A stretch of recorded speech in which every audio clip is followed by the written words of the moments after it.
Welcome, everyone, to Game Night episode 15. Joining us today is my regular partner in crime, Erik Kain. But we have a special guest, a failed screenwriter, Ken Levine. His words, not mine. And he just happens to be the creator of one of the most iconic and most influential franchises, and on the verge of releasing another banger in Judas. Ken, thanks for joining us today. Thanks for having me, fellas. And that Erik. franchise is BioShock, by the way. Oh, yeah, I forgot to mention that's kind of just BioShock, not a big deal. It's just in case, people don't know. But yeah, thanks for joining us, Ken. Glad to. Erik, I listened to this podcast a couple times. Erik, I listened to, as you know, a ton of your stuff over the years. And, I've bitched you before. It's not as consistent as I would like to see. Yeah, I know. But I always enjoy it. And at some point we'll have to argue about, I watched your review of The White Lotus, and I can't disagree with anything you said, but I also really liked it at the same time. Yeah, I've had this conversation with other people. They're like, you make a lot of good points, but I loved it. And I'm like, okay. I think with The White Lotus this season, I liked lots of parts of the season, Like there were so many great parts, but they just didn't come together to in a satisfying way for me in the end. I think it's more ups on how much most shows just fucking suck now. I'm right with you. I love the show and I love the setting and the characters and really the path. The storylines were great for about 6 episodes, maybe even 7. But I could see the finale on the horizon. I'm like, they're going to rush this and it's going to be obvious. And it was. And the finale was atrocious. I just thought it was terrible. But again, like you, I like the show. So what can I do? And a there's real a lot tidbit of here. Sure. I got a tidbit here for you, Ken. Maybe I can surprise you. I was in for a wedding in 2015. I was in the Bahamas on Treasure Island. There's a hotel there called Atlantis. It's like, casino stuff, whatever. So we're in the sports, betting area, my wife and I and a whole group. And of course, my wife's like, can we just not do this? This is boring. So we just go on a walkabout, a search. And we go down these stairs and there's this massive throne and it's oceanic. So we just keep going. Well, we come across this massive water park. And the entire thing is BioShock themed, and not just themed, bitten. Like there is a Big Daddy in the gift shop. Here, I'm going to show everything is Art Deco down to the font. And I tried to dig out pictures I had from my trip, but I just didn't have the time. But I found one, and that is the bar area called Fathom. And it's like the colors, the wear and tear of it all. Like this entire water park is BioShock themed. I know that's hard to see, but maybe there's some money in it for you. You got to look into it. What's it? I'm just curious. What's the resort called? Atlantis. It's on Treasure Island in the Bahamas. Treasure Island. I don't know. That's really random. Oh, here you go. I visited the Atlantis Resort in the Bahamas. Yeah, cool. I'll have to find some pictures of it. Oh, is this cheap by you? No. There's some picture of Fathoms as well. Yeah, cool. Was it fun?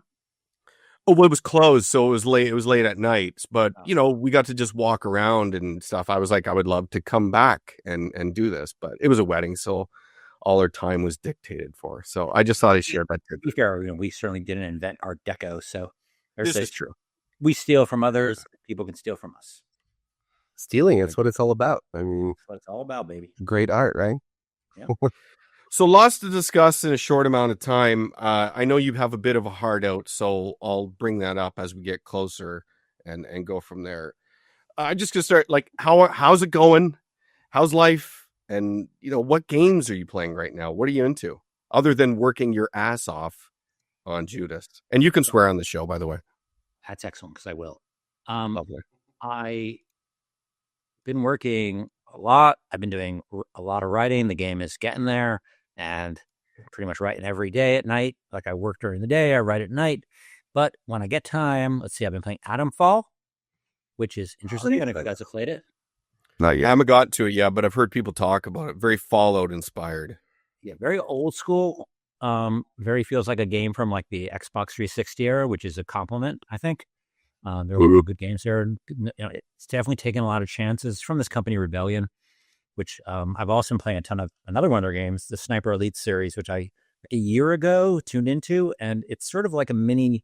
If you never played it, it sounds kind of like it sounds very like military sim shooter, but it's actually more like like an immersive sim. Like you have these challenges, and every area you can stealth into, or you can go in the front door, you can sneak around the side, or go through the tunnels. So it has that very Deus Ex feeling, but sort of like a Deus Ex with not with the story focus, but with a environmental sim focus. Great stealth system, great stealth feedback. I've been playing a ton of that. I played it all through. A friend at Microsoft gave me Game Pass for a year, so I played it through on Game Pass, and then I missed it after I got out of Game Pass and bought it again. And so I played the new one, which just came out, and I played that through twice, and then I went back and replayed Sniper Elite 5. So I don't know, like, I'm not a big no sim shooter, but I can tell you, if you like immersive sims, it's quite interesting. Yeah, I've played some of those. Yeah, they're good. It's almost like puzzle solving because you have to figure out like how to get through all the bad guys and get your sniper lines. And I actually talked with Jason Kingsley, who's the head of a Rebellion, a few years ago at I think it was E3. He's an interesting guy. He like is really into medieval stuff. He has like suits of armor. And have you watched his YouTube series about like? I've watched a little bit, yeah. Where he like all the medieval hair, and he wears like medieval clothes, and he talks about the era. It's great. Yeah, it's interesting that they make these World War II sniper games because he's just like obsessed with medieval stuff, which is amazing. And yeah, he's an interesting guy. But they bought like the 2000 AD comics, I think, and they have like, if you go to their webpage, they've got like a film studio there. They've got like a CGI, a special effects house. Like those guys, the two brothers, I think, right? Mm-hmm. Chris and Jason, and they're both like knights, I think, MBEs, and they've really built a really cool business. And I'm telling you, like, Sniper Elite's a pretty seriously good game, and I really appreciate what they're trying to do with Atomfall. And I haven't really played a lot of their games until recently, but they're definitely in the AA space and doing really interesting stuff there. Yeah, they're in a really interesting space in the industry because they are kind of like one of these examples of like a independent company that's very successful, making a very specific type of game, making a bunch of those games, and they're quality games that sell well for that slice of the market. They're not like huge, never reaching anything like Call of Duty levels, but they're very solid, and they're able to fund their games and make money off of them, which is not actually super common. No, Sniper Elite probably costs a millionth of what's Call of Duty makes, but I think they probably do pretty well with it because it's just very well constructed, and it's hard. It's not like trying to blow you away with special effects or anything. It's just really fun, solid, incredibly replayable, which is why I love it. Yeah, definitely. And it's always fun just to like snipe people from 2 miles away. Yes. You ever see that? They have YouTube videos. Just speaking of sniping people from a mile away. That old. He's a vet. I don't know if he's a Vietnam vet or whatever, but he plays Call of Duty or Battlefield. I'm not sure. And he makes YouTube videos, and he's an incredible sniper in these games. And he just calls out the distances and stuff like that. It's great. He's got to be in his. He's one of those guys. Yeah, like one of those snipers where you're just like playing Warzone, and suddenly you get sniped from like. Like it's right across the map. No, I'm gonna get me. I was moving. Yeah, it's incredible. That's great. Meanwhile, I'm like, reload. I can't hit him. Can't hit the thing. Just pray and spray for me. That's it. Yeah. So, Erik, I guess I'll just start and we'll go like this. I don't want to tread common ground. I've sort of been doing a lot of homework on shows you've done, Ken, and I don't want to do the whole thing. How did you start? I think anyone that's followed you and is familiar with this stuff has, knows your story, but there are some things I'd like to ask and fill in along the way. Recently you were on Thomas Brush's show, and you laid out your whole background. I really enjoyed that podcast, by the way. He's a great guy. What's that? He's a great guy. He's a developer, and I don't know if you played his demo of his new game.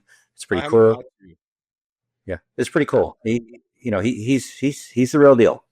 Yeah, he seems like a hard worker. I like his story, and I like his hustle.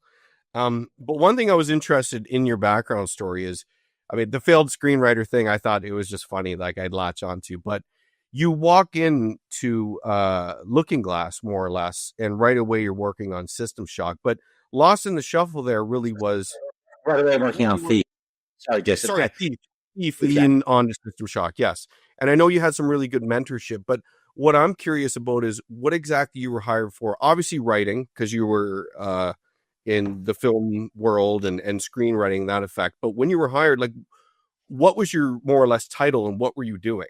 I think there, and the reason I ask this is because a lot of people think of game development, think coding, animating, art, all these things. And yes, there's a lot of writers out there, but I don't think they see, oh, I'm this writer, I have this idea, and away I get hired. So that's sort of my first question. So, I'm not a programmer. I don't know how to program. I haven't programmed anything since, well, actually on System Shock 2, I did some script programming, but that's not my area. I understand technology pretty well. Like I'm able to, I conceptually understand it well. I know what's most importantly, and I think this is good for any young developer. I know what's expensive in games to make and what's cheap, not just, cost, but also what's hard to render, what's easy to render. So I have a pretty good understanding of it, though I can't program a lick of it. I don't know why they hired me exactly. I'm guessing it because I had been, as you indicated, I had been a failed screenwriter. And at the time, there was a lot of, like The Seventh Guest and things like that, like full motion video games. And I think there was people thinking, oh, well, games are going to be sort of interactive videos, essentially. Because that's, like, that always happens at the beginning of any media, right? When they started making movies, it was like they filmed stage plays, right? That was what they thought they were going to be doing, basically, right? They didn't really, all that stuff about movies, about like a cut in time and space, a close up, pan, the whole visual language of movies had to be created. Nobody knew that up front. And then movies, once you realize what the visual language or the sort of narrative language of your medium is, all of a sudden your medium becomes unique and it takes on its own identity. Games, we're still figuring that out. We can talk about that later. It's one of the things I love about games is we're still figuring out who the fuck we actually are and what actually we're doing. And that's not true in most media. Like novels don't know what they are. Games know, movies know what they are. TV shows know what they are. We don't. And I love that. But especially back then, this is 95. This is my 30th year in the industry. They brought me in to interview me. I don't know shit all about game development. I played a lot of games and I wrote some movies. And they liked me enough to bring me in. And I think they probably hired me because they wanted somebody who could write scripts, I would guess. But that wasn't the job I was immediately given. I was put on a Star Trek, like Sierra Adventure style game, a Star Trek Voyager Sierra Adventure, which never shipped. And I was put on, in a room with, as I've said many times, with this guy, Doug Church, and worked on the game that eventually became Thief. So you were writing right out of the gate, and then slowly after that, Thief shifts. They like it enough. And to be clear, we're working on Thief. It was mostly design. Like I came up with the sort of the setting and the characters. Garrett and and the trickster and and Victoria and all those characters. But most of the work was design and then world, establishing, the world. And before we had Thief, we had multiple titles that we came up with, which never crystallized. But each time I had to come up with a setting and characters and a world, had to get concept art made. And I got very good at that because I had to come up with like 6 or 7 of them before we eventually settled on Thief. So you were trusted more or less right out of the gate, design, write, lead, and we'll, collaborate on this and come to a finished idea. That's crazy. That's huge here. And then shortly after that, you're on System Shock, obviously. Well, yeah, I don't know about the lead part, but I was sort of working just with Doug, and somebody had to go write the documents and come up with all this stuff because he was doing a bunch of other things like programming tasks. And so I did that. And then I stayed at that company for a while, and then we left and started our own irrational games. And then we sort of made a deal with Looking Glass to come back together and work on System Shock 2 together. Yeah, I had that. You were at Looking Glass about a year and a half. I sort of just looked at it. Very bold to branch out that quick. I assume you obviously learned a ton, trial by fire type stuff and forged amazing relationships. And you're like, I mean, a lot of balls to just say, you know what? Even though I've only been doing this a year and a half, I'm going to do my own thing at this point. Were you just confident that this was going to work? No, you just wanted to do it. Well, okay. There's a combination of things. So I was a little older than most people at Looking Glass. I was about 30 at the time. I know I got in the games industry. I was 29.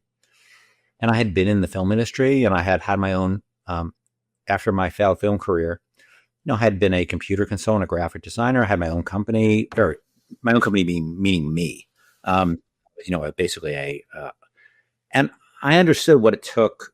I knew what it was like to try to bill clients and get money out of them. And when they didn't pay you, what happened? And I sensed there was a lot of money troubles at Looking Glass. They had no creative challenges at all. They were incredibly amazing. But I can tell the money problems were coming. So I was like, I don't want to be the last one out the door. I want to be the first one out the door, because, and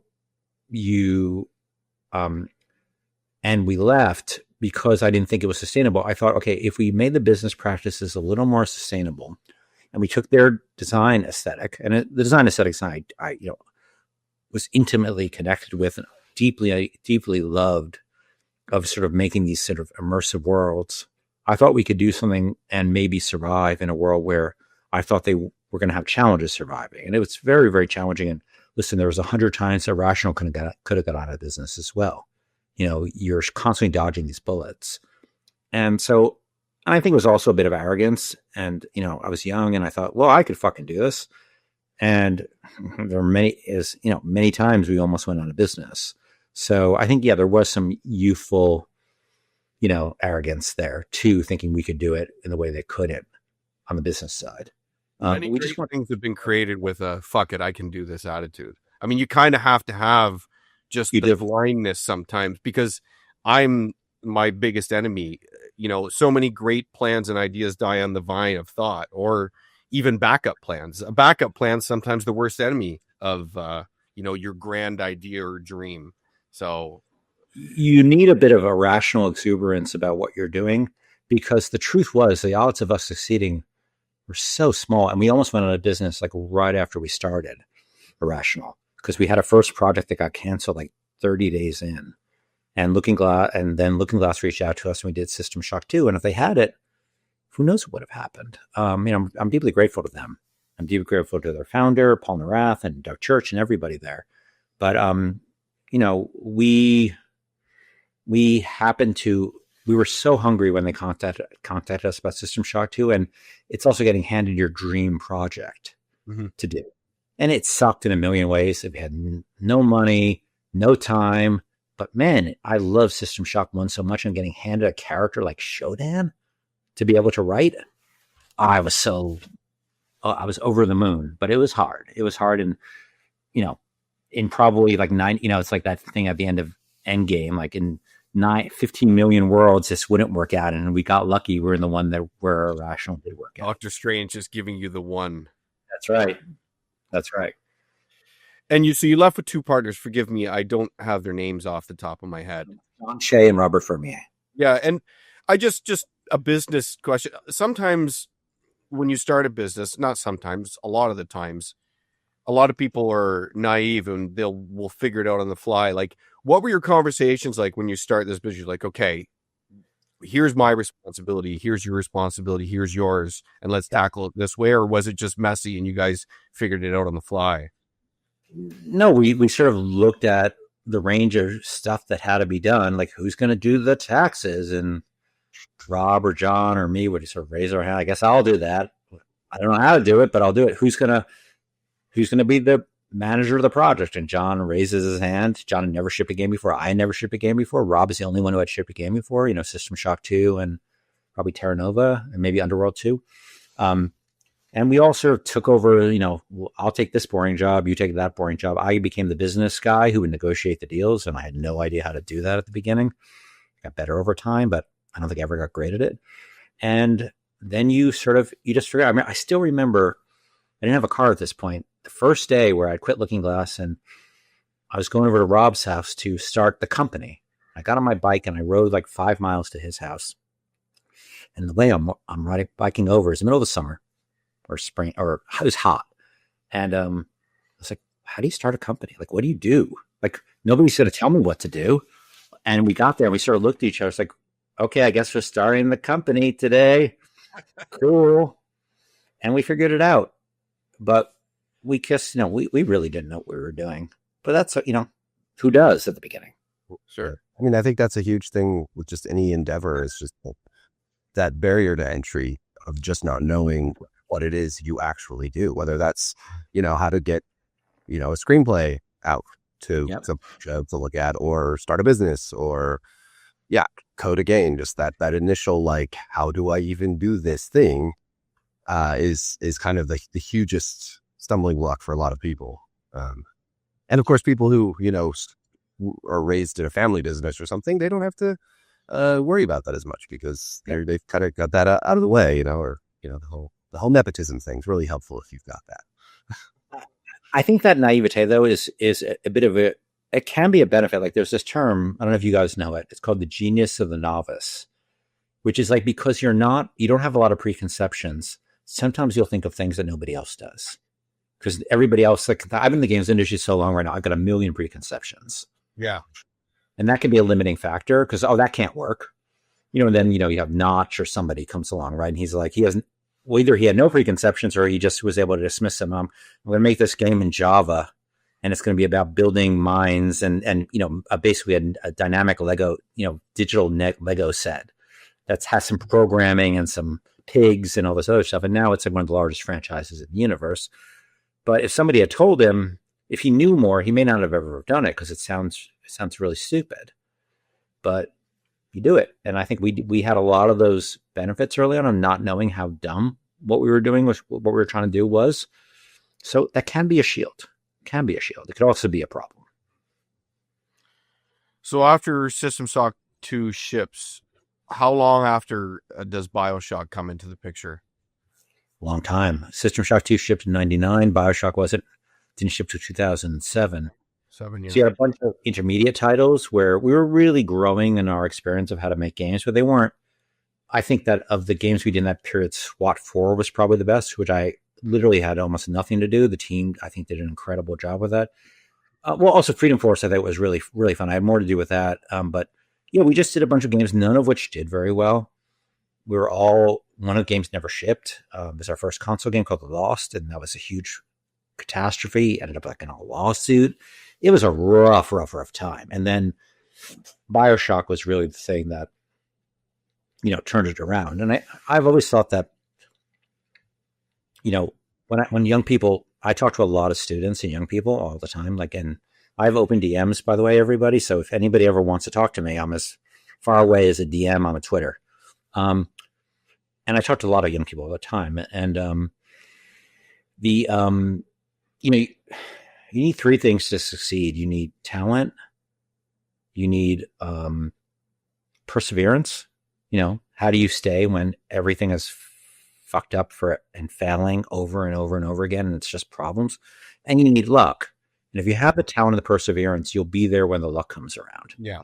And it may take, for us, it took, let's see, we started the company in 2000, and it took 10 years for BioShock. Since the start of the company, it was 10 years we had some critical success, but financial, like, holding on by the skin of our teeth.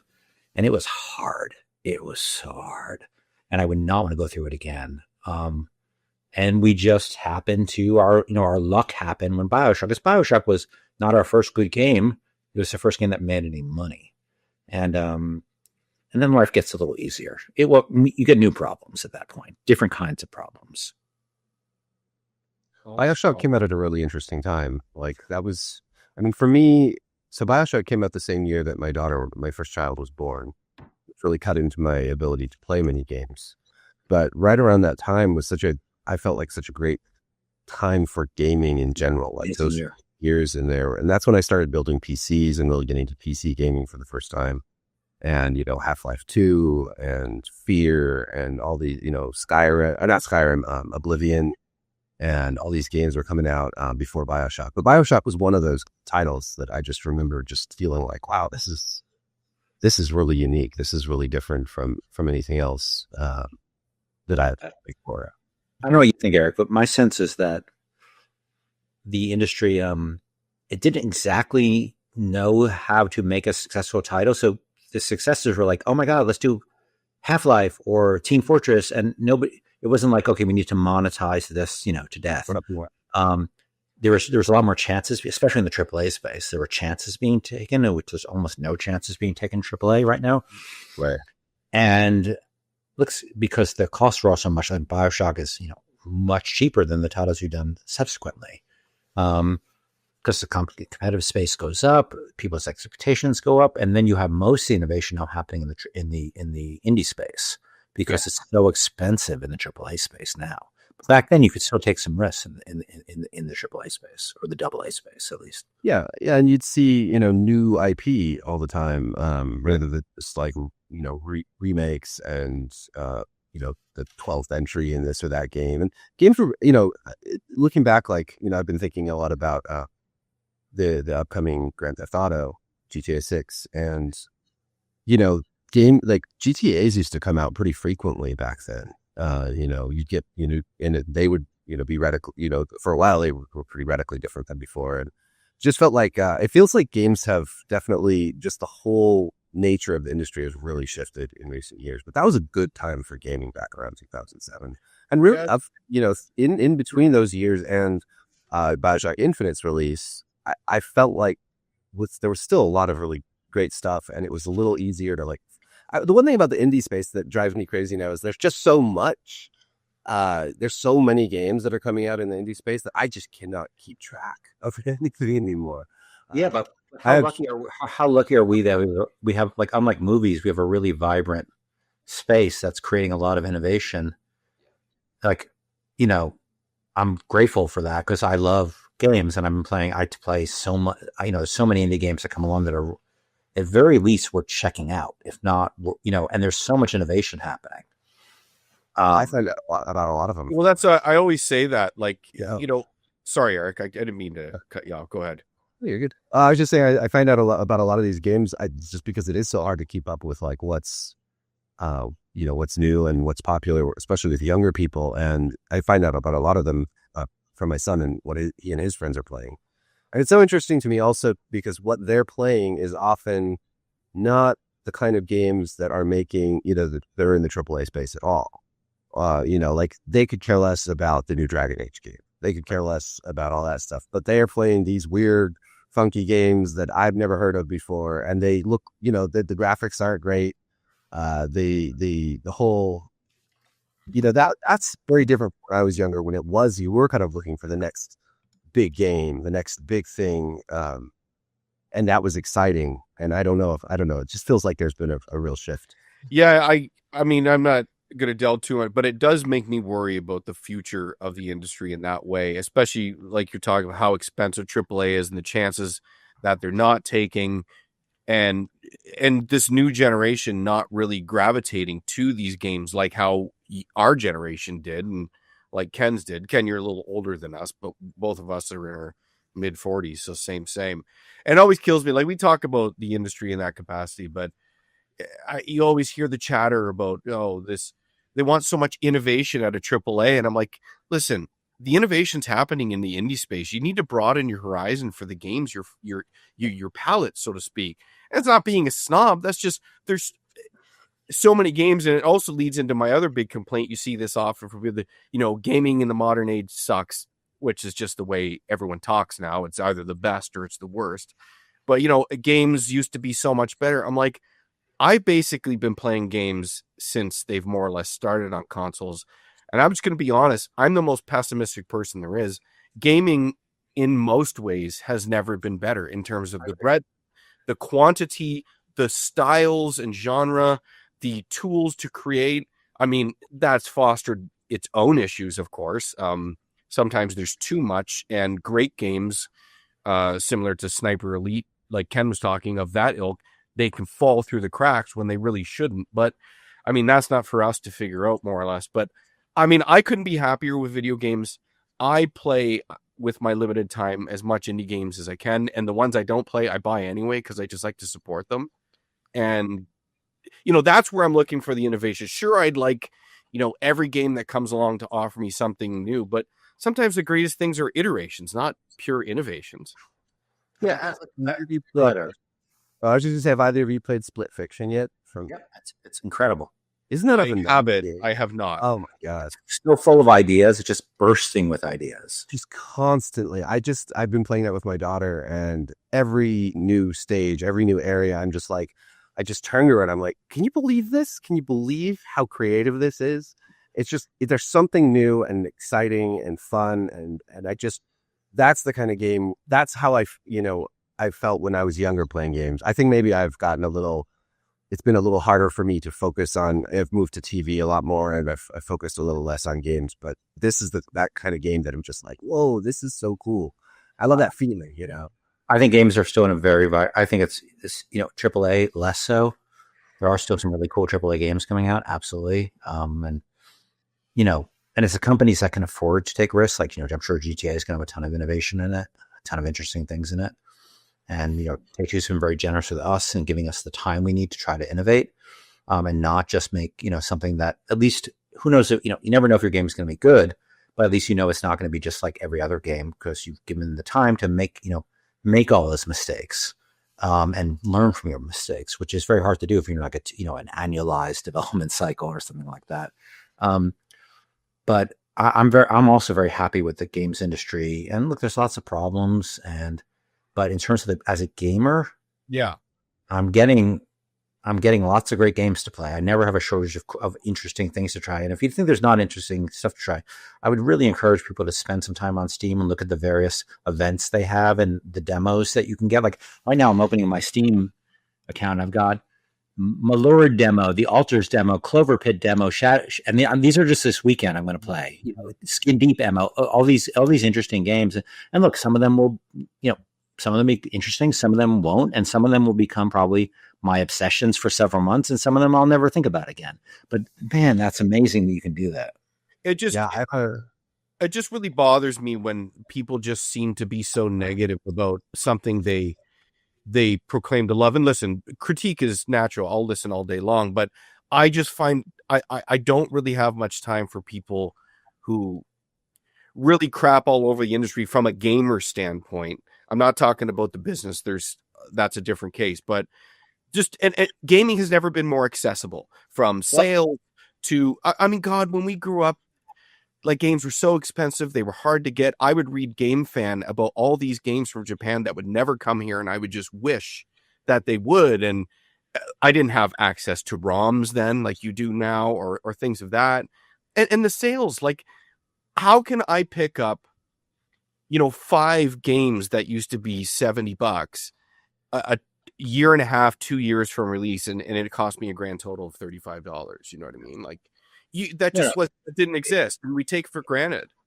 It's a golden age, but you can't tell people I remember in the 90s, like, all I had was a Macintosh, and a new good Macintosh game would come out every 6 months, maybe, if you're lucky, right? Sure. Eric, you had it too? It was horrible.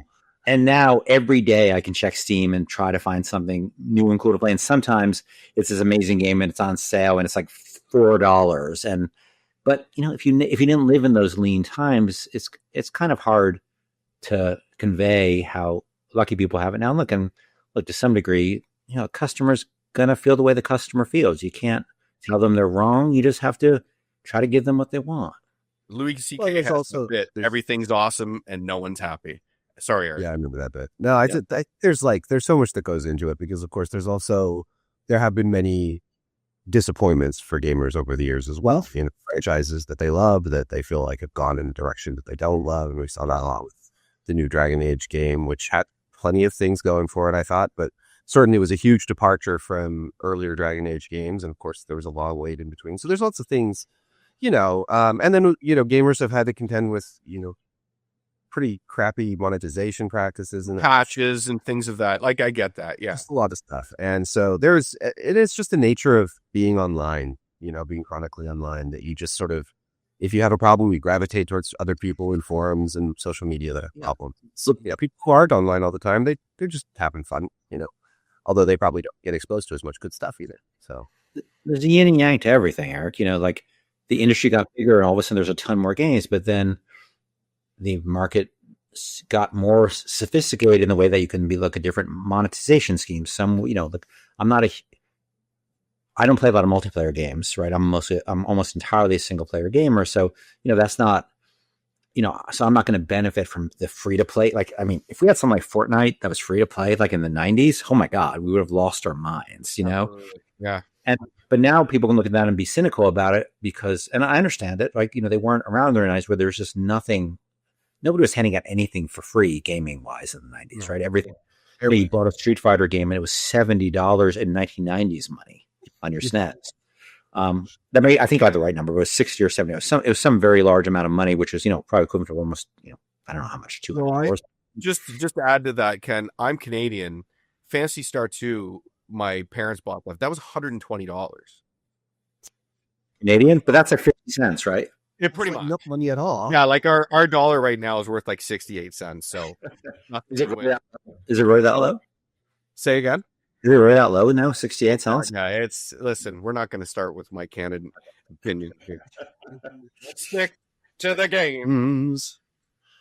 We have our own election coming up, by the way. So there's always, look, no time is perfect, but and you can't convince somebody if they're not happy that they should be happy. But I can tell you, looking at the long arc of time, it is a pretty good time to be a gamer. Just the amount of hours you can play games and not pay a penny for it is unprecedented. But I get it. And there's no big sales like there. Steam sales are amazing. And there's really cool stuff coming out. Yeah. Oh yeah. I still remember when Steam first launched and how cool that was. Yep. There wasn't much on it, but it was just great to have. Like, that's what I played, Counter-Strike and Team Fortress 2 and all those titles a bunch. And that was a good time. Now Steam is just crazy. I have such a huge backlog. I will never play all the games that I want to play. So that is a good problem to have. It's a rich man's problem, as they call it. Yeah, I probably have, I don't know, several thousand. I don't know how many thousand games I have on Steam. Ooh, the Steam summer sale. Let me just buy this and this. Yeah, I'd buy everything. That looks cool. And it's time for. But yeah, moving back to and that's why really when BioShock came out, that PS3 360 generation, it's funny. The PS3 had a myriad issues. It ran clunky. The 360 seemed to be firing on all cylinders too. But it seemed to be the last generation where there were these new ideas in the AAA space and people were still trying all these new things at the highest level. It's odd. I look back at it. It might be my favorite era overall of gaming. I mean, sure, I love my SNES RPGs and the Genesis, and we move forward. I love different things about all of them, but I look back to the PS3 360 gen and I'm like, that might be it for all of its scars and stuff like that. But it was a good time. BioShock came out. BioShock, Demon Souls. Yeah, sure. Was Demon Souls PS3 era or was it? Yeah, it was PS3 era, right? Yeah, and Dark Souls too. Demon Souls was 2009, so it was late PS3. No, it was sort of mid PS3, wouldn't it be? Yeah, mid PS3. Yeah, I remember buying it day one and being like, "What the fuck is this?" I started with Dark Souls, and I bought that game right before I had my vasectomy. What a great analogy! Oh my god, not a sentence. Yeah. I finally had like a couple days where I didn't have to do any parenting stuff, and I just played Dark Souls for like the whole time. And at one point, my wife at the time moved my Xbox, and it scratched the disc. And I was like, "You need to go to the store and get another copy right now. Like, I cannot be left here without Dark Souls." But that was a great era. Now everyone just copies Dark Souls, and we've talked about this on this podcast before. Yeah, we have. All the action games are trying to do what Dark Souls does. Yeah, it's one of my big qualms while respecting what it does. I guess I'm just going to move it back to BioShock. Just some quotes from you. BioShock, as you say, it was a commentary on linearity overall. And then when you were all finished, you ultimately wanted to move away from the series. You felt trapped by the franchise's success. when it was all said and done. That was something you said on Sacred Symbols, by the way, with Colin. We're big fans of Colin here. So, I guess without now with BioShock continuing without you, although nothing's announced, like how does it feel knowing you created this thing that's global? Like I told you a story about in the Bahamas. I'm sure you've heard many others. I live in a small town of Paris, Ontario, and I walk down the street and there was someone with a stuffed Big Daddy on their porch, and I had to go walk up to them. So here's this series, this thing you created, and now it's no longer yours in the proverbial sense, and it's going to continue. How do you feel about that? Look, I'm very lucky that I was an artist for many years before anybody cared about anything I made. And until I was 40, basically, nobody really cared. There are a few people, and I appreciate all the fans, Shock 2 and Thief and Freedom Force and SWAT 4. But then, you do something that reaches, millions of people, or tens of millions or hundreds of million people. And it's kind of hard to, do the math in your head of what that actually is, that having people have experienced the work. I'm very grateful that people like it. Of course, and I understand how lucky I am that people like it. The main thing for me is I would just want to continue making stuff. So anything that contributes to my ability to go to work every day and work on video games, it's a charmed life. And I'm so grateful to be able to do that. Because I don't really see myself ever retiring. And the fact that people are waiting for stuff that we're doing, that people will pay me to do this stuff, is just, it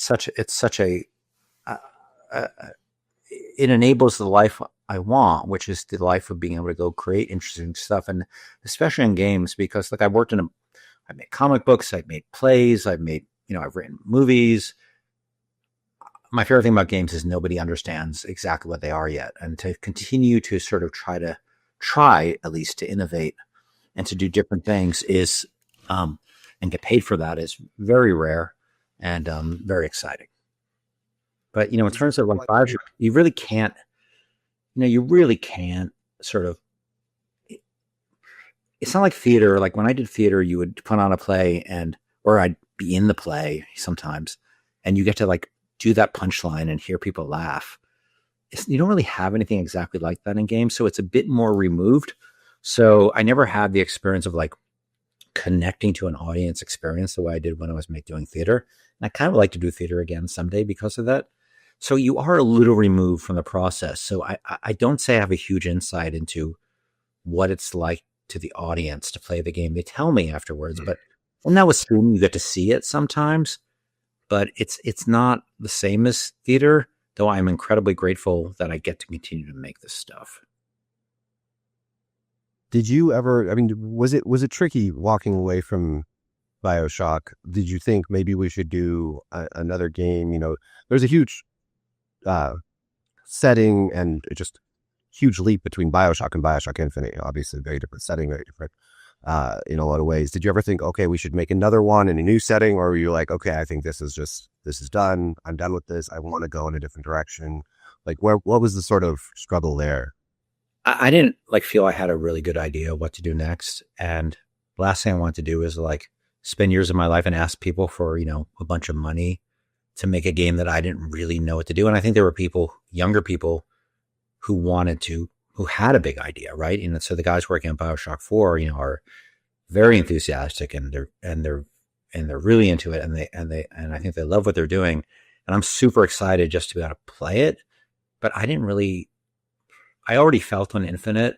I already was aware that I was so aware of the success of BioShock when I was making BioShock Infinite that I felt you can't help but have an influence the work you're doing, and you're always trying to one up yourself and do something bigger and better. And I don't think that was a great.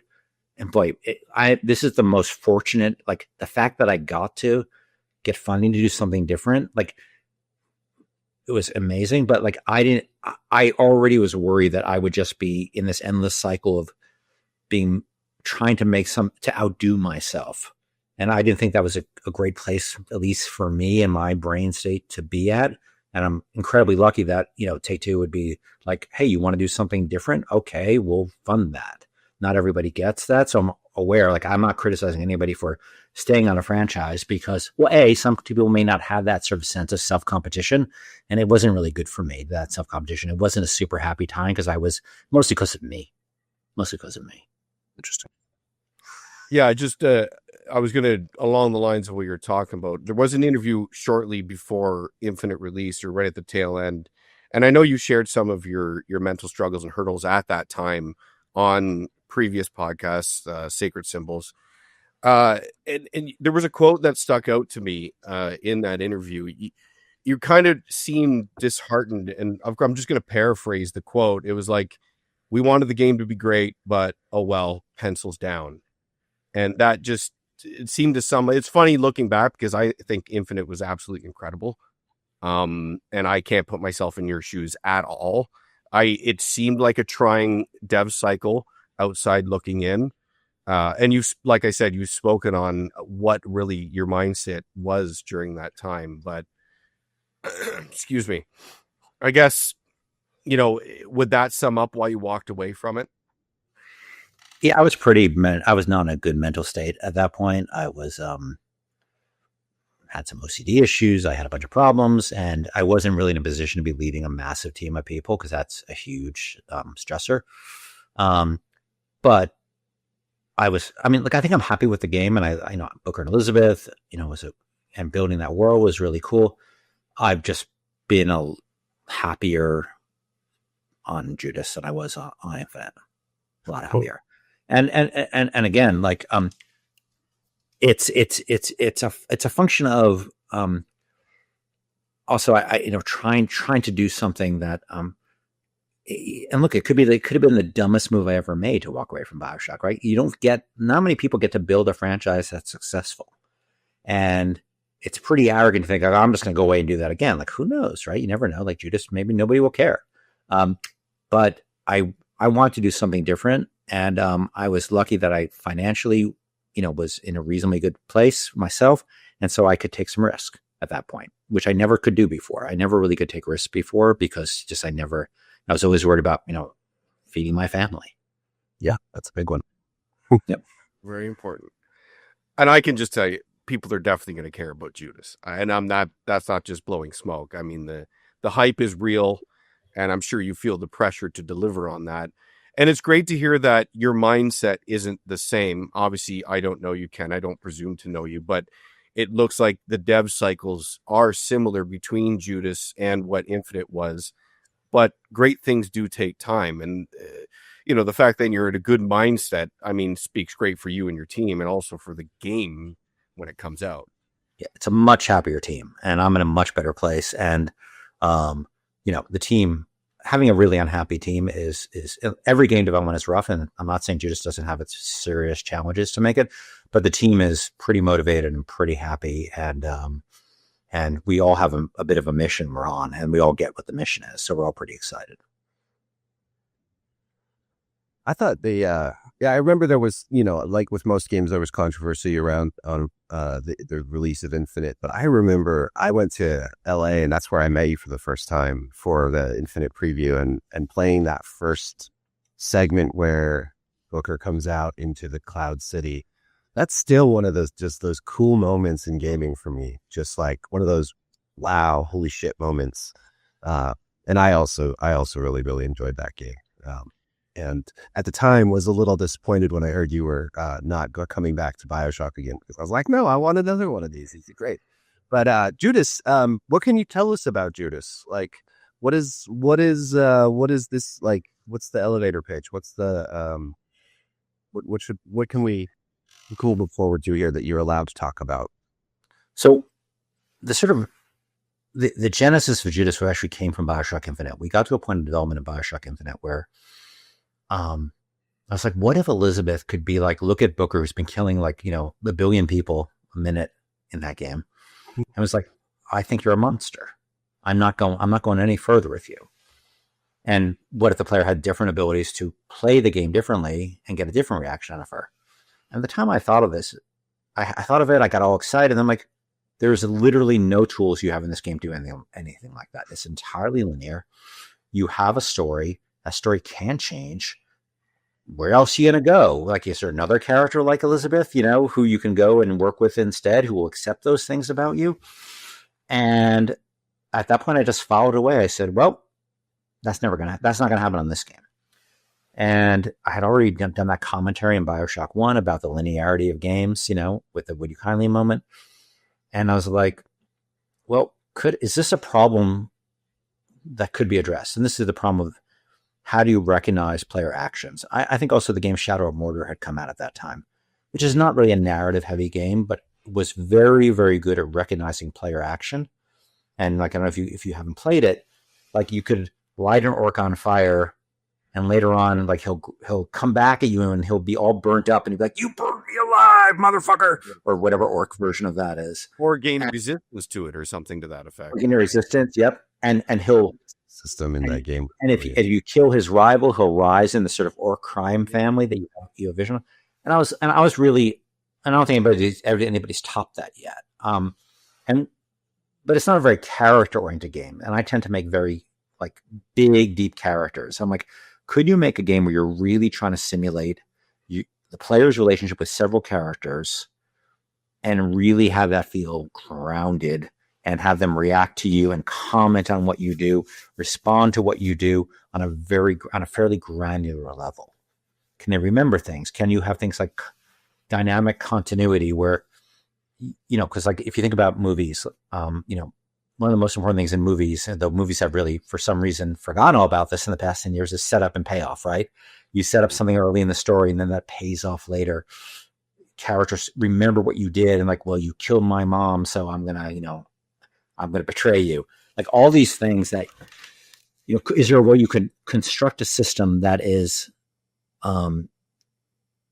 very simulated rather than, like a branching tree structure that you have in most games, and really can remember a large variety of player actions and not create big macro branches that are hard coded, but much more modular approach where you're sort of quantizing everything down to what is the smallest state that we can represent this idea. Sometimes it's we don't use, it's not like Minecraft where you have voxels representing, individual voxels that you make a table out of, a table, a sentence of a dialogue, an account, an enemy type, a treasure, all these things. And you have a system that could watch player action and then fuse together small little elements, whether to make a room, whether to make an encounter, whether to make a dialogue between the player and another character that is constructed at runtime that is highly reflective of what the player has done and the experience they've had. And that, and I gave a talk about it. If people are curious about it, I did a talk on Narrative Lego 10 years ago. And we are, not everything there is being done, but the fundamental structure is very much intact of how we're building this game. And Judas allows you to play this character. And, our goal is that this feels like one of our games. Perhaps you can tell visually, we have a certain visual style, and that applies, this is a science fiction game, but we've done other games before. I tend to have an exaggerated style. I think that works well for the kinds of stories I tell, with a social political context, but a fantastical over the top setting. That where this time, instead of like you're just working for, Atlas or Elizabeth or Comstock or whatever it is, you really have a choice about which way am I going with these different characters, but not really focused on character interaction and ending up with very different dynamics between the characters depending on how you play. And that was our focus, and that's what we've been working on. Now, go ahead. Sorry, Erik. Go ahead. It sounds complicated. It sounds like a hard thing to make work. A lot of moving pieces. Some things came very, very easily. Some things we're still putting the final touches on, figuring out exactly how they work. But it's all has this modular approach, and it is our first game on it. And we have a tool set now we built on top of the Unreal Engine, which is very, very powerful. And we'll bring it to whatever we do next. But I never want to build a game the old way again, because this allows, one thing the system allows is just us to, we built a level in BioShock Infinite that we didn't have time to finish. And so we cut it. But we had to then stitch the story. Imagine taking like an hour out of a movie, right? Or 2 hours out of a movie, You have to stitch a story together. And you see this a lot now with movies that have been reshot and reshot and reshot, and they're a disaster sometimes. So you can see where they've tried to fuse things together and where they reshot scenes, or they do ADR to add lines that nobody actually said in the scene, so you have exposition. I can move scenes around dynamically, like just by changing numbers now. I can change orders of events around dynamically by moving numbers around and, moving spreadsheets behind the scenes. And like right now we're doing a test, and it's really about the pacing of a very big narrative concept in the game, which is really about what is the result of these relationships you're having with these characters? How does that really play out, and how does that dynamically change? And you end up with very, very different places with the characters depending on what you do. And sometimes characters who you've been friends with become your deep antagonist, and that's very dynamic. And we're now doing a big test on that. But right, one thing we're looking at is the pacing of the drama. And the nice thing is we're doing a ton of testing. And as we get user feedback, this is too fast, this is too slow, we don't have to go massively reconstruct things. We sort of change the pacing of events that spawn dynamically in an incredibly powerful way. And again, we're not the first people. I want to be clear. I think Mortar was the guy's first tapping on this door. Even though orcs are constructed modularly, their lines, if you look at them, they're all basically a bunch of art assets I can put together by the system. We're just trying to really bring it to new character development with that. And as well as make a great first person shooter with lots of, emergent environment stuff. And, it's from a gameplay standpoint, it's much closer to BioShock 1 than BioShock Infinite in terms of environmental interactions and things like that. And how you interact with AIs and the different approaches you can take to combats. But, we're very excited about it. I mean, that have to be, because I've been working on it for like 10 years already. So I'm still, every morning I wake up, I'm excited to go to work. That's great. I hope we all have that. You haven't done a formal preview cycle for Judas yet. So I was scrounging for information and things that people were talking about. I was surprising how little for as much hype around Judas, and of course anything you make, Ken, is going to have that. I think the average gamer out there knows very little about what Judas is going to be right now, but I have heard some people, I think Games Media got access to roughly a 5-hour demo of the game. And I listened to some people talk about it. And what I garnered from Judas was it is definitely a Ken Levine style game. You have your Rapture, Columbia setting is the Mayflower, the ship. Is that the name? Yeah. And that acts as the setting, which is, your settings are characters in and of themselves. I know that's a cliche to say, but it is true. And I guess correct me if I'm wrong, the term that I heard, your game is like a roguelite.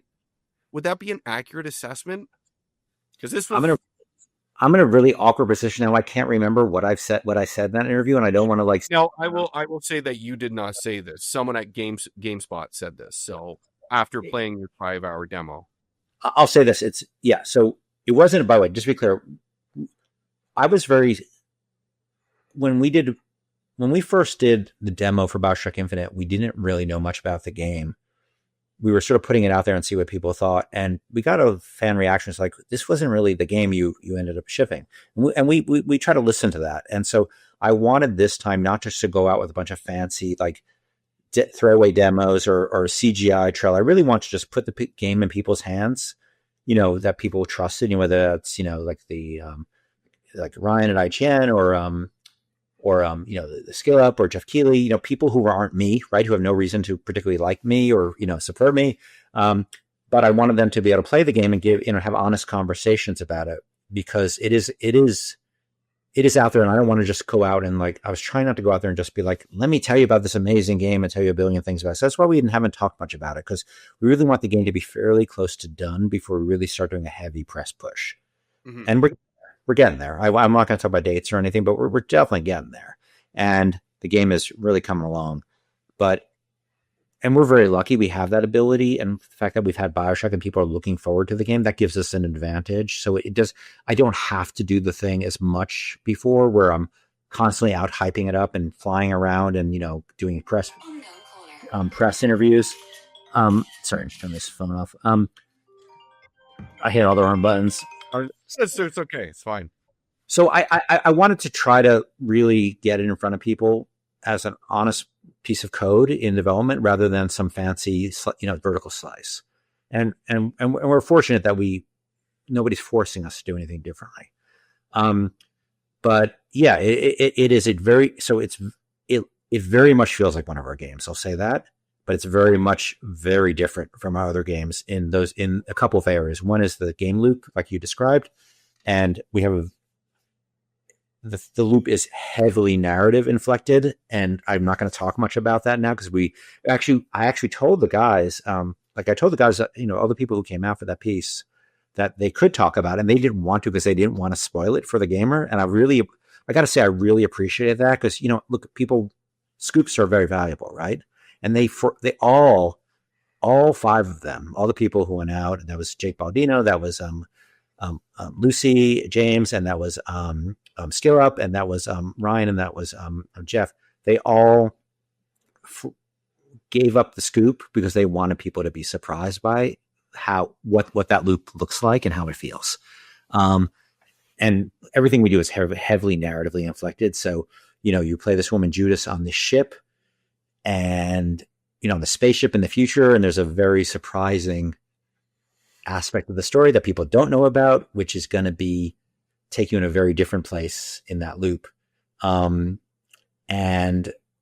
I was pretty amazed that they weren't going to talk about it, and they didn't want to talk about it because they wanted to protect the gamers. Now I'm really thinking, like, how do I talk about it in a way that doesn't spoil it for people? Because it's one of the parts this part of the game is very close to me in my life. And, it's so important to me, and I really want it to be important to people. And I was very gratified that they, on their own, said, we told them they could talk about it, and they didn't, because they want it to be special for people. And you don't get that in a lot of industries, I don't think. I really walked away from that pretty moved by that reaction they had. Yeah, that is cool. Lucy's. Go ahead, Eric. Go ahead. No, sorry. Yeah. No, guy. I'm just making a joke about games journalists. Oh yeah, we can make many jokes. Well, there's good ones in every industry, but these were 5 of the good ones, I'd have to say. Yes, the interview I'm quoting was specifically from Lucy, and she was trepidatious and respectful, but also extremely informative in her interview. And she stressed that it was not a preview event. So, but the roguelite aspect, she said, but it's a roguelite in that there is some procedural generation and levels, but also a roguelite in the narrative. And I think that's sort of what you're alluding to without obviously giving details in, and certain aspect of characters could be sorry, go ahead, Ken. Sorry. It's a huge, interesting narrative aspect of the game. It's not just like it has mechanical aspects of that, but it's also, I don't think anybody's done anything quite like this from a narrative perspective. And I don't want to overblow it because I don't want to be like, pump it up, but it's something that's very near and dear to my heart and my life, that aspect of the game. So I'm so excited for people to see it, but it has to be the right time. Yeah, I can feel it. You just talking about it. I mean, that's natural for someone that created this thing, and it's been almost 10 years. But I mean, this is great. I think once you see it, especially people who are, been around as long and playing games for as long as we have, I think you'll understand right away why I'm so attached to it. Yeah. Well, it sounds uniquely like something uniquely the games can do that isn't, there's so often games can feel like they're trying too hard to mimic what films do, or, the narrative style of something more linear and set in stone, and not taking advantage of the medium in a way that they could be. Or they do that simply through mechanics, but not through storytelling. So it sounds really cool. I can't wait to play it. Yeah, Eric, you're completely right. That one thing that games, we've made big fancy cutscenes. We have these conversations all the time in the writers' room on Judas, that we have very dynamic systems. We also, the game starts off in a fairly traditional manner. It starts off linear. And then, after an hour or two, it sort of really breaks off and you see what the game can do. But the setup and the exposition is sort of a very traditional sequence where you're on the Mayflower, you learn this colony ship that's orbiting Proxima Centauri with the last human survivors on board, and the robots have gone crazy and taken over the ship, and you find out you're responsible for that, and you're this very morally compromised character, and you have these interactions with these three robots who used to run the ship and who basically read as humans, and they're all very messed up people, and you're a messed up person, and it's all about like which one of these three you're going to form a relationship with, where which one of these you're going to trust, which ones you're going to distrust, and you really drive that experience. But I think that I do think that the what games do well is the player is part of it, right? And this whole game is about how do we get the player to be part of it. So I really enjoyed writing the more linear aspects of the game. There are some of that, there is some of that, but by far the most interesting part is the stuff that reacts to the player on a fairly low level. And that's the part which we're sort of, as we got sort of the skeleton of things down, we're now really heavily focused on like these huge, much more dynamic narrative arcs that are so exciting to write, because you got to get yourself in this sort of brain space of the possibility space of drama, not just a drama that goes from here to there. And that's very gamer driven. And I've never had to do that before. And it's both very scary, but also super exciting, because at the end of the day, I don't think the future of games is sitting back and watching cutscenes. And by the way, I want to be clear. I think I support all kinds of games. I think everybody should make their passion. I don't think there's a right way to make games and a wrong way to make games. I say for me, when I'm thinking about the future, I'm thinking it's getting the player to a space, let them be somebody they're not, and let them have as little barrier to being that person as you can. That's a really hard problem, right? And that's not going to go away with Judas. But we're trying to make a little step in that direction. And I'd rather go in that direction than the other direction and just do more bigger cutscenes. So we have no shortage of great, sort of events like that, especially the opening of the game. But to me, the really interesting part is when the player gets to express themselves and have the game react to that and recognize it. That's the part that interests me. Mm-hmm. You talked earlier about, you're not a coder, but you recognize, what things cost to make. We recognize what's expensive. I know like big fancy cutscenes are pretty expensive. How is this like developing a game this way? It sounds like you've made some progress just on the technical side with efficiency, with being able to, like you were just talking about, being able to rearrange things or change the pacing. That sounds like a step forward just in terms of sort of cost efficiency as well, just time and money. That's a big goal of the project. So there is like this product will cost more than the next project, because the tool set we can amortize it's like building an engine, right? We built this narrative engine essentially that spawns all types of content in the game depending on player action. That took a long time, and we're still not quite done with it. We're still adding, the final pieces of it. But the next game, and we had to figure out what that was too, right? I had a bunch of ideas. The modularity idea is persistent and has been since the beginning, but how we express that, some things were very quick. Some things took a lot longer. Some things were still, as I said, putting the final finishing touches on figuring it out. But the next game, and even that all said, I think we're going to be one of the cheapest AAA games out there to make. It's not a cheap game to make, and it's not something that an indie studio can do. We're very lucky to have the support of Take-Two, but it was not on the cost structure of some of these games you hear about. They're just, $500 million or something. I think for the next game, it's going to be, we're going to be able to start with a set of tools, and we're going to understand how they work. And hopefully, and that's why I talked about it 10 years ago. Ideally, you don't see a lot of games that sort of live in this sort of immersive simi type space now, because they've been marginally successful, but they get more and more expensive to make, right? So, amazing studios like Arcane Austin get shut down because the cost, and they try to have them make a game which wasn't totally in their, it was a multiplayer. It was their first multiplayer live service game. And I played it to start to finish. I played Redfall to start to finish, but the studio didn't survive because people are trying to make those economics work. And we fortunately got to hire a huge number of people from Arcane. But one thing I said when they were interviewing it here is that we're not just trying to make this, us. We want to show that you can give more player agency at a lower development cost once you have these ideas tested out. And I hope I think that's going to be the case. And I'm going to be talking more about the game and how we did it afterwards, so people can hopefully benefit from, learn from our mistakes and learn from our, learn from the smart things we did as well. That's cool. Now I would love to get into the business economics, but we only have so much time here. Hopefully we can have you back to talk about all that stuff once Judas is out. I'm curious, what a lighter thing I know in Judas that was released, that one of your companions is like a big dog, and he was inspired from your own dog. Is that accurate? We love dogs, right, Erik? Yeah, I've got 3 dogs. Yes, and I just lost mine. I'm sorry. What kind of dog was it? A Rottweiler. His name is Bane. Bane?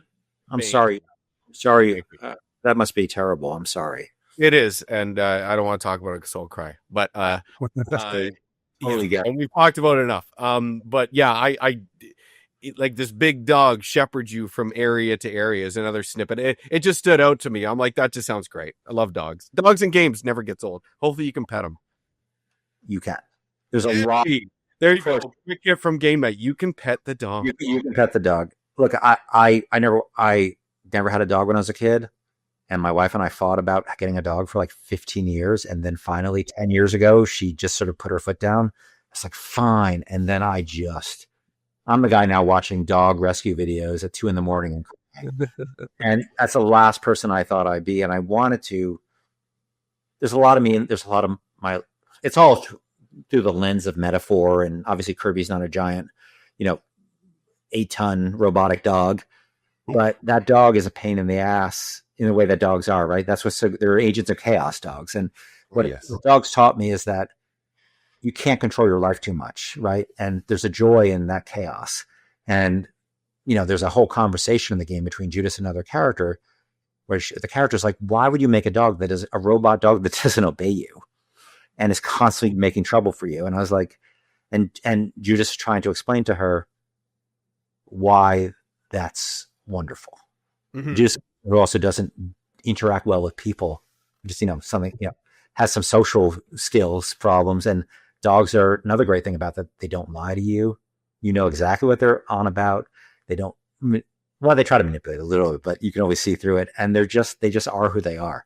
And then all the, but even fear of losing the dog and the pain of losing a dog. Like, these are all things that we're trying to explore with the dog. He's not like a dog who's going to go and like solve all your problems for you. He's kind of the opposite. And I want to show why that was amazing and why a character like Judas is sort of genius would make a robot that doesn't obey her.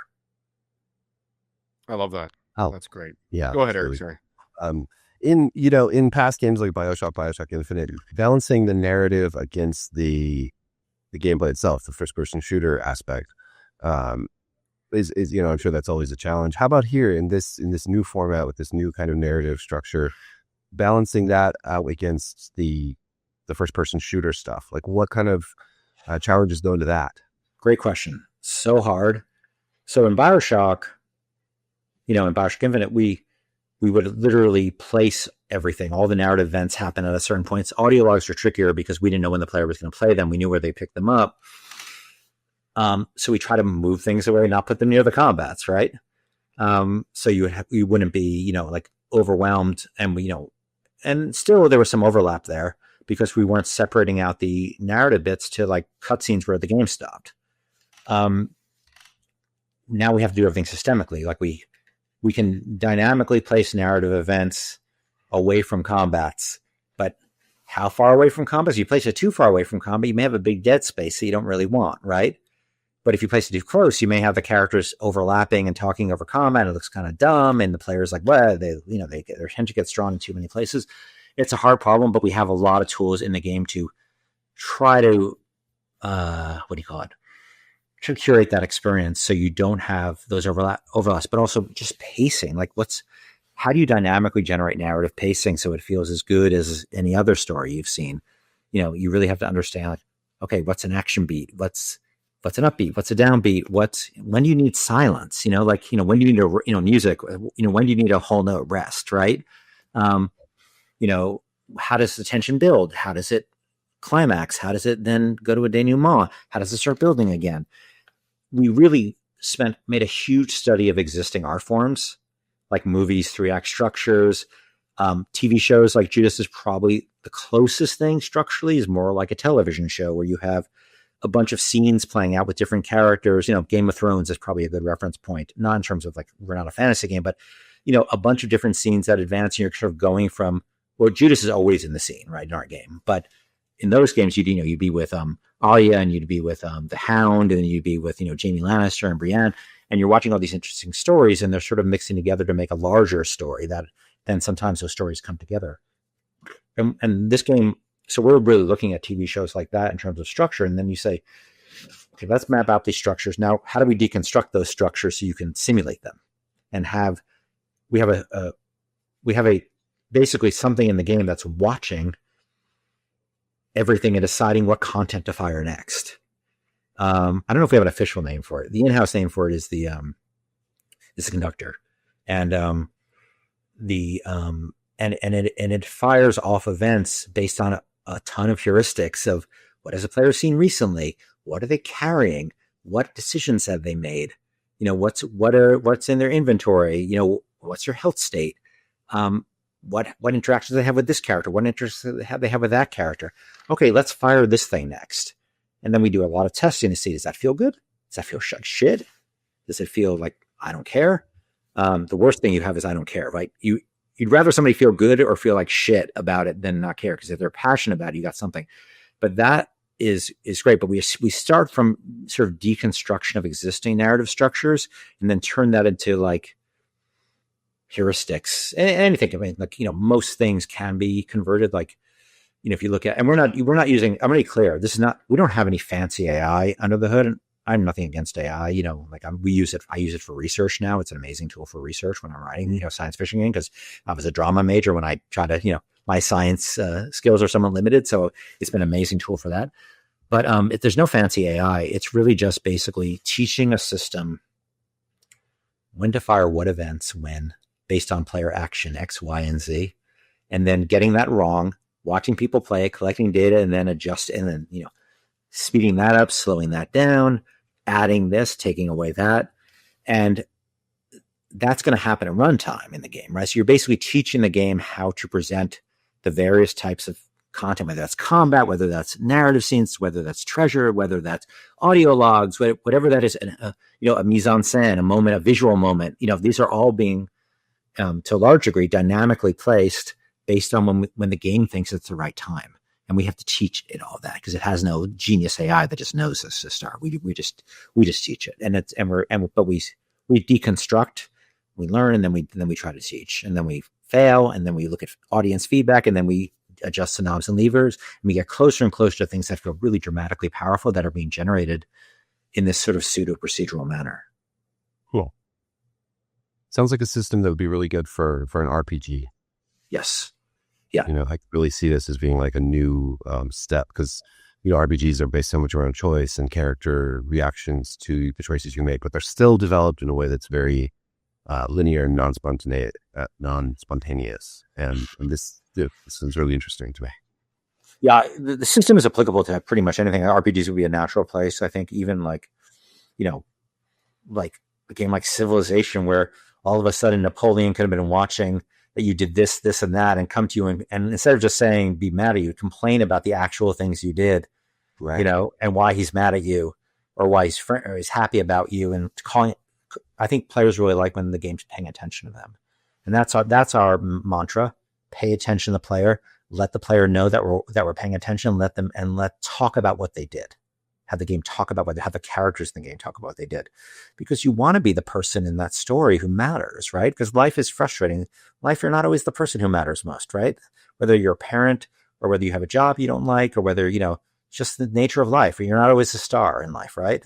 But in a game, you get to be the most important person in the universe. And the games wants to ideally we want the game to pay attention to the players, the specificity of what they did, rather than just giving them, in BioShock, the game didn't really know anything about Jack, right? They know anything Infinite. The game didn't know anything about Booker. In the game here, the goal was that this game knows a lot about Judas and the player's version of Judas, because they've been watching the whole time.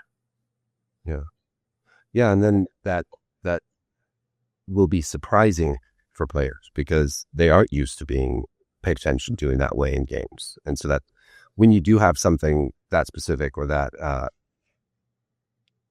different from what we've experienced in the past, that I can see that being very surprising in a very satisfying way. That's neat. Because you think about so, in conflict, you get into a fight with somebody. The fight's not just like, I'm mad at you, you suck. It's like, well, Erik, first you did this, then you did that, and then you did this. And it's like, you left me at the movie theater, you didn't show up, you didn't pay back the money I loaned you. These are very personal things, whether that's a friend fight or a romantic fight.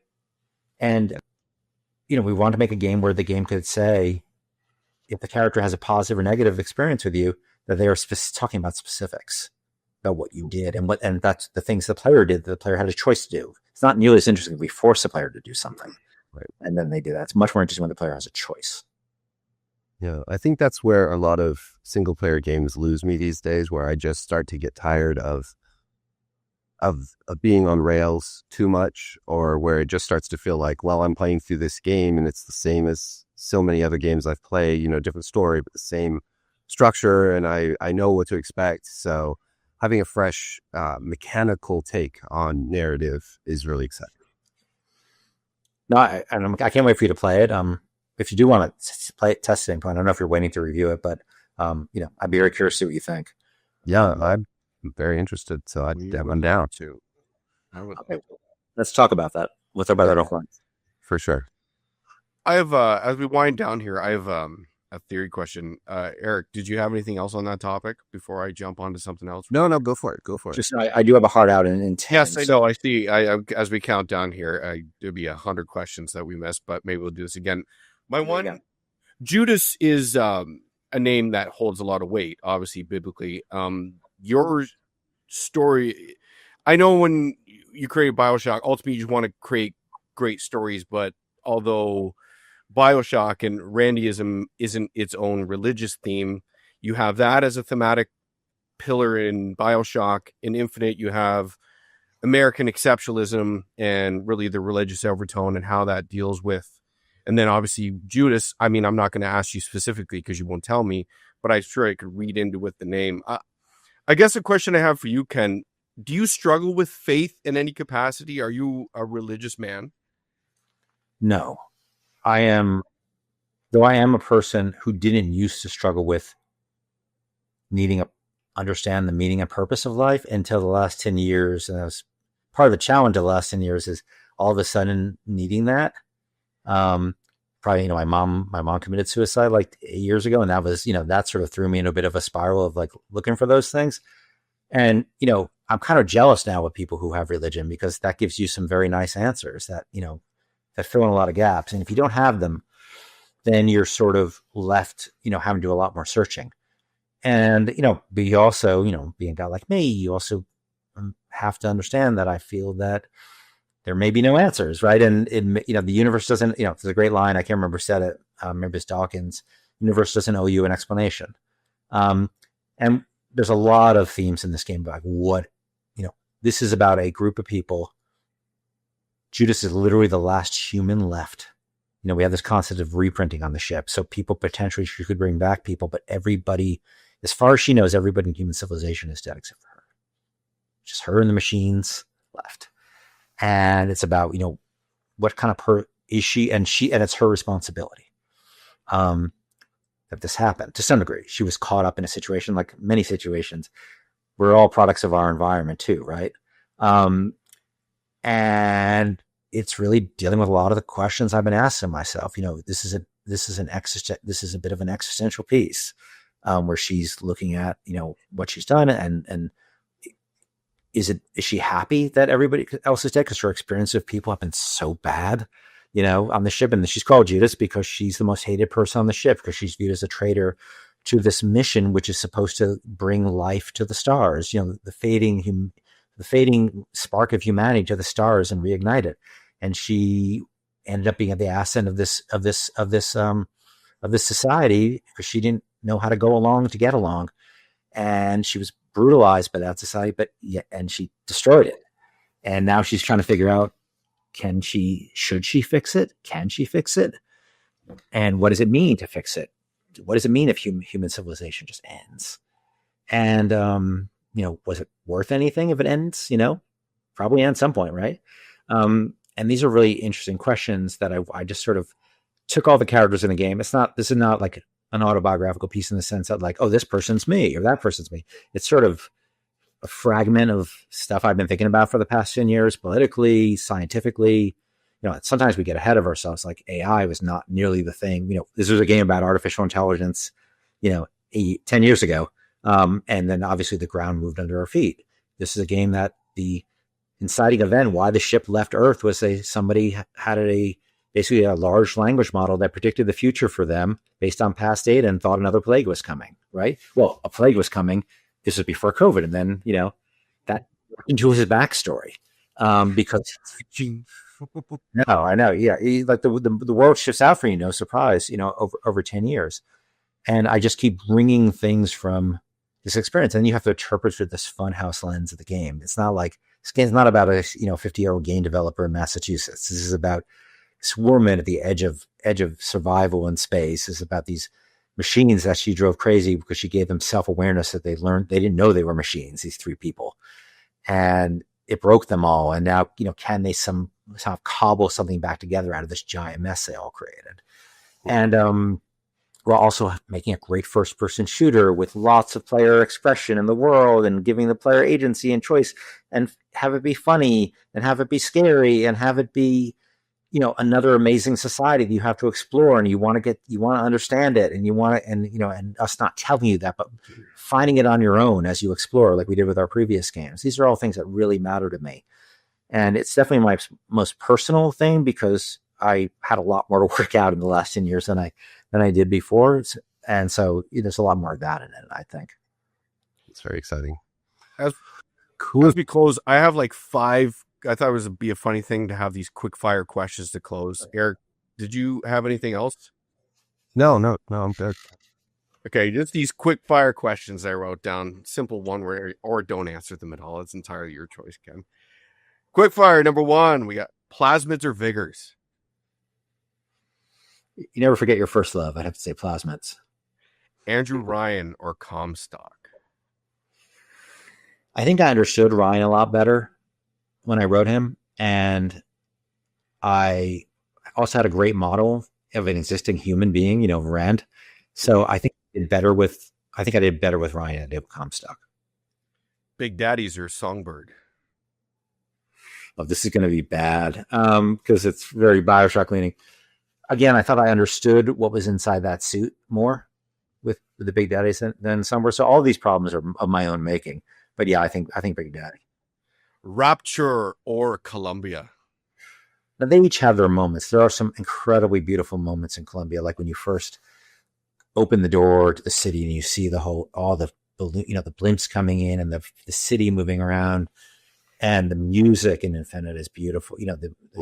Some music and the feeling of, we want to really create this feeling of like being at, July 4th, 1912. And I think we really did an amazing job on putting in this strange environment. So there's an eeriness to that space I love, but I love the look and colors of Rapture and the music as well. I'm very, it's also very much like the world I grew up in. I lived right near New York City, and New York just felt like Rapture to me. And it was my expression, my childhood view of New York was Rapture. And so I was pretty connected to that, where Columbia was a bit more abstract to me, but I like those both a lot. Video games or film?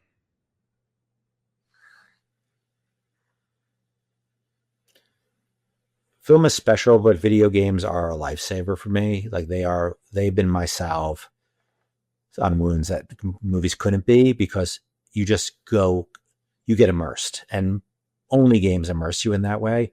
And so I've gone through so many hard times by just getting a vacation from myself from games, and no other medium can do that. So games. My last one was going to be if Judas was coming out this year, but I won't ask you that. My last one will be, did you enjoy doing the show with Erik and I? Yes or no? I always love spending time with Erik, and I really like spending time with you. And so yes, and I would do it again. I really appreciate the time. I'm always flattered to be asked. And yeah, I definitely enjoyed it. Ken, thank you so much. Yeah. We cannot wait for Judas. I'm sure I speak for everyone. Hopefully sooner rather than later, but only when it's ready. Awesome. Thanks, Ken. Really appreciate it. Thanks, guys.